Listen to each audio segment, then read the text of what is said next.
city of secrets it is. And you know what happens to the most valuable secrets? They get buried. Or stolen. That happens too. Some secrets get stolen, then buried. With some, it's the other way round. Royalty, my friend. Royalty holds court here. You might think me crazy, but I've seen the royal wardens patrolling these corridors. And as you can tell, they saw me. Pity, really. That would have been a good score. Would have been the highlight of my career, that. Stealing from royalty, hiding in the sewers, up to no good. They wouldn't have been able to report the theft to the authorities. The perfect crime, that. Oh well, I had a good run. I can hear voices, but I can't make them out.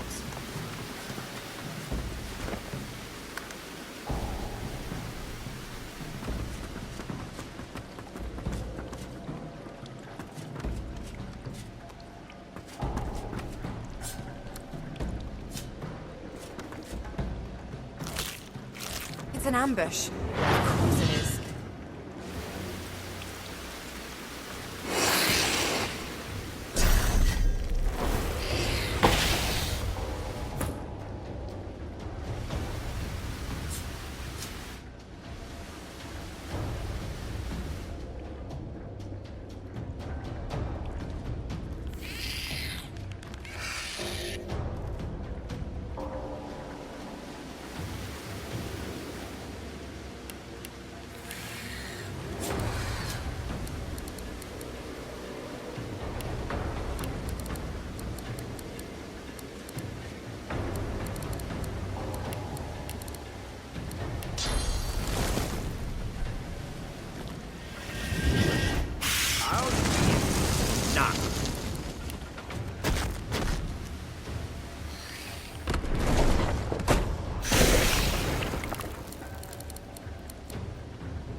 yield to none.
I'll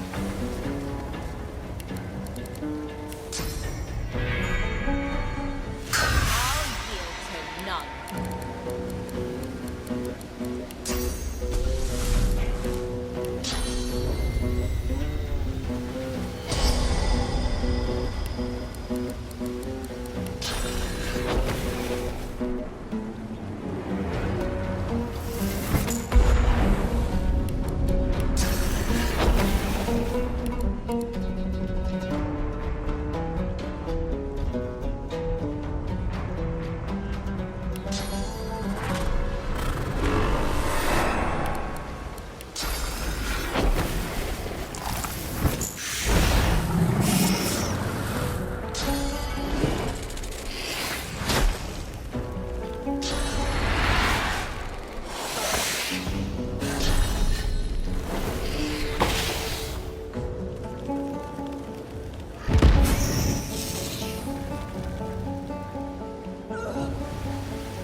The craft mistress. If you're not here to talk about...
A guard rushes in front of you, and before you can flinch, the point of a sharp spear draws a bead of blood from the artery in your neck.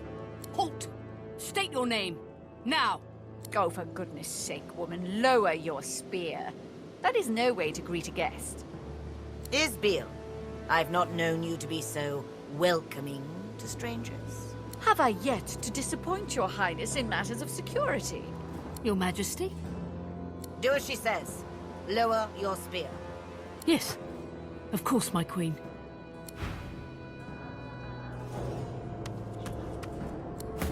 I'm watching. If you've business here...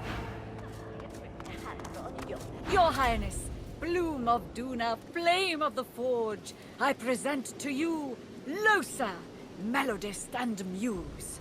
Queen Justinia sucks in her cheeks, then offers you her unwavering hand.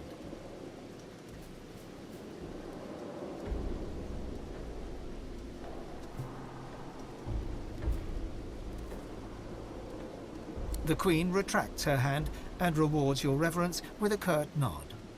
An audience is granted. I am yet too intrigued to give my leave. Now tell me, Isbiel, why do you allow this woman before me? My queen, the human specimen before you is a godwoken, a claimant to the divine throne. The Queen wrinkles her face and gives Isbael a sideways glance. Isbael's red-brown eyes meet her gaze head-on. Many have laid claim to Lucian's legacy, including his own inferior spawn. I presume our visitor has more than a vague title to boast of.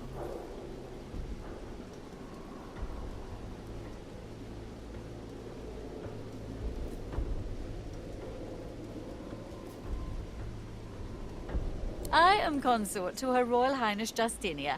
It is my business to know who serves the Queen's allies and abets her enemies. You do not roam this land unnoticed. Now, let us continue. Isbael clears her throat and continues her litany. The Godwoken has proven herself a worthy combatant in the joys arena of the One. Her name was on the lips of all who roamed there. I appreciate the effort in gaining the respect of one's fellow refugees. You have my attention, Godwoken, if not my adulation.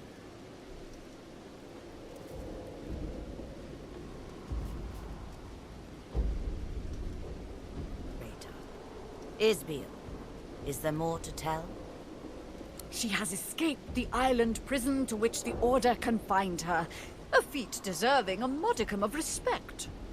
A refugee from the Joy, then? Impressive. Few avoid the Magister's watchful eyes.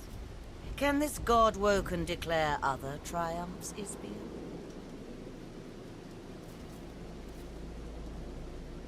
Yes, the mad sorcerer tainted both his time and ours.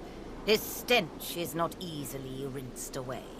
But it seems to me that Voidwoken and Shriekers were a more present danger. Yes? Isbael returns to her review of your adventures. The Godwoken arrogated the Lady Vengeance, the very vessel that terrorized the high seas under the Hammer's command. The Queen's eyes grow wide, and she nods appreciatively, then looks to Isbael to continue the ovations. It is good and right that you mourn the dead, Godwoken, but do not let your sorrow linger. Many a good warrior has buried her courage along with the dead. Look ahead, not behind.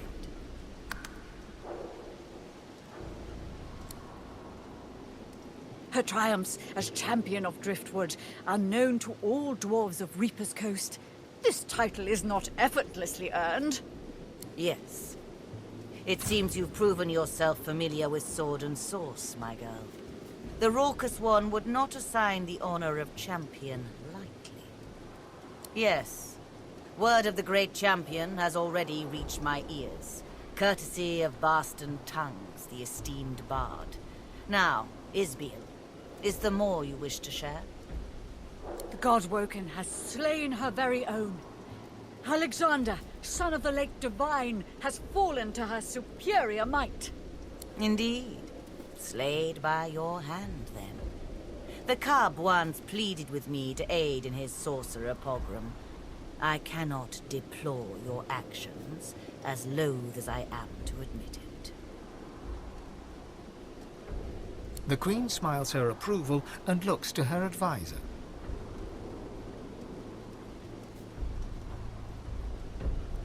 The great sorcerer Riker, a lone wolf known for his manipulation of the innocent dead, died by our visitor's hand, Your Majesty. I do not know of this Riker. I trust his death was well deserved. Basic decency is none too common in modern Rivellon, though I needn't tell you this. Still, a shame that such a capable man would pursue matters so vile. My queen, the God-Woken hobbled the Black Ring by slicing off one of its limbs, a necromancer known as the Sallow Man. Isbael's hot stare burns into your soul. You meet her gaze with one of your own, though you know you could never match her intensity. Splendid. The Black Ring has proven a chaotic element at a time when control is imperative. I'm overawed, truly. I've no more of your accomplishments to announce. If I didn't know better, I'd think you almost vain. Well, I see no reason to mince words, God-Woken. You're here to die. Isbael, whatever's gotten into you? Malodorous it may be, but this is still a court, not a gallows. Your Majesty, the God-Woken is no ally, but enemy. She would throw your plans in disarray. You have worked so hard. Arcs must fall to the death fog.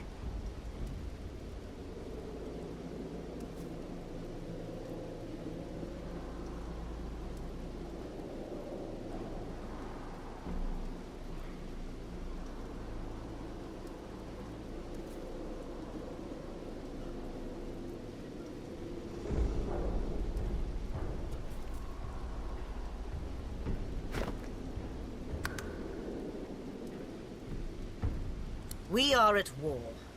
I don't relish knowing there will be civilian casualties, but they are necessary. The order soon comes for the Dwarven Kingdom. Consider it a preemptive strike.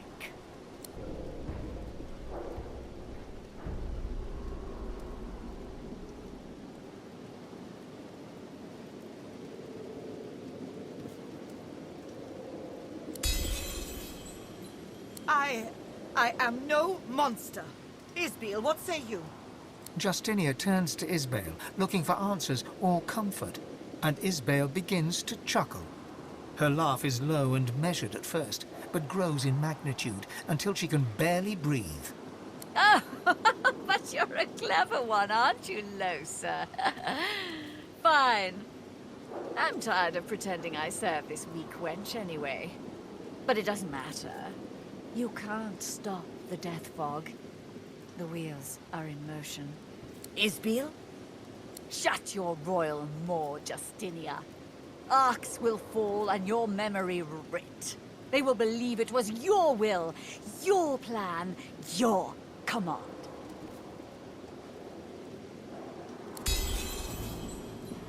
For a moment, Isbael appears almost relaxed. Her eyes flash blue, her face quivers. Isbael?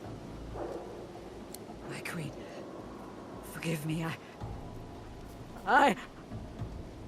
Isbael screams in pain and clutches her head. She bobs and sways, muttering indecipherable words under her breath. Bede kifamod un kaegad, roem eke sifabin et bukamar anafking, goganim ik she.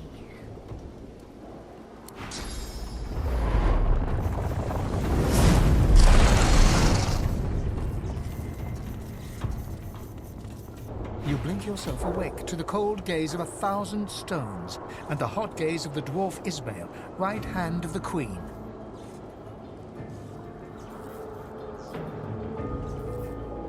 Oh, good. You're awake. Yeah, at first I figured I'd just kill you. But then I thought, Isbael, you're wasting an opportunity here. Don't bother thanking me just yet, though. I dare say you'll be begging to die before long. I'll start with lesser toxins, just to see how you react, and take it from there. How strong a dose can a godwoken handle? How long does it take for one to succumb? So many questions. Your lips open, but no words spill forth. You try to lift your head, but it is no match for gravity. She has paralyzed you. Only your eyes are free to move. Don't fight it. You'll only make things worse. Oh, but I've been so rude. You should know the real me. Oh, it's good to give myself a rest. Those masks can be darned pesky.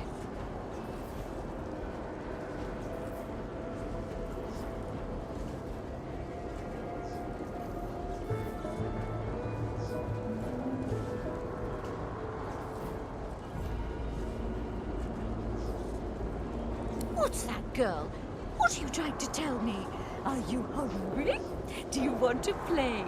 Did someone fall down a well? No, you're so precious when you try to talk. Now, make yourself comfortable. The harder you fight, the harder the experiment will be on you.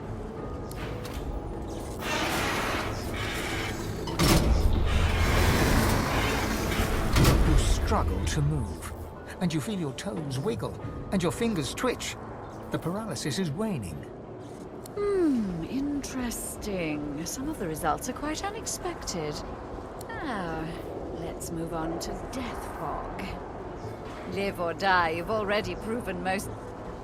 Well, I was going to say useful, but perhaps entertaining is the better word. Isbale turns the valve, but no fog wafts. God! Come! The Godwoker's broken free of my spell!